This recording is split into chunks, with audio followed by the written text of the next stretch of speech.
윤석열 대통령이 비상계엄 당일 이진우 당시 수도방위 사령관에게 전화해 총을 쏴서라도 문을 부수고 끌어내라고 했다는 걸 들었다는 사령관 수행장교의 검찰 진술이 확인됐습니다. 윤 대통령이 총을 언급한 게 명확하다며 이미지까지 떠올랐다고 했습니다. 김상훈 기자입니다. 12.3 비상계엄 당시 이진우 전 수방사령관이 국회를 차로 한 바퀴 돌고 나자 걸려온 전화. 군 비화폰에 대통령님이 떴고 사령관이 충성 대통령님 하며 받았다고 수행장교가 검찰에 진술했습니다. 첫 번째 통화에서 윤석열 대통령이 상황을 묻자 사령관이 경찰이 다 막고 있다고 답했다고 했습니다.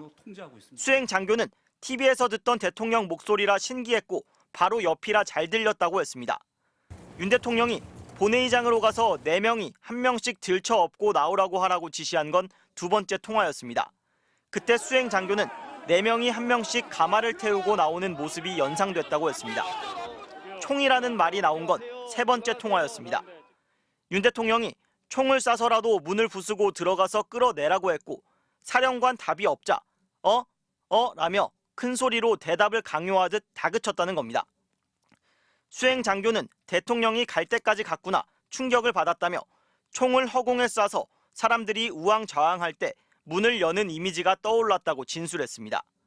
이 전 사령관도 검찰 조사에서 총, 문을 부수라는 말은 기억나지만 충격을 받아 정확한 말은 잘 기억나지 않는다는 취지로 진술한 걸로 파악됐습니다.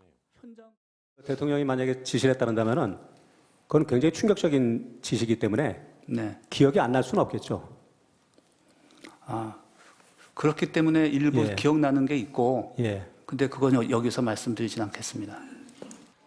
마지막 네 번째 통화는 국회에서 계엄 해제 요구 결의안이 가결된 뒤였습니다. 윤 대통령이 해제됐다 해도 2번, 3번 계엄령 선포하면 되니까 계속 진행하라면서 또다시 4-5차례 라고 했다는 겁니다. 이진우, 김용현 두 사람이 통화할 때 쓰는 비화폰이 따로 있었다는 사실도 다시 확인됐습니다. 수행장교는 작년 봄쯤 이 전 사령관이 김용현 당시 대통령실 경호처장이 준 비화폰을 받아온 뒤 군용 비화폰과 구별하려고 무궁화 스티커를 붙여 사용했다고 했습니다. 계엄을 오래전부터 모의해온 정황이 확인된 겁니다. MBC 뉴스 김상훈입니다.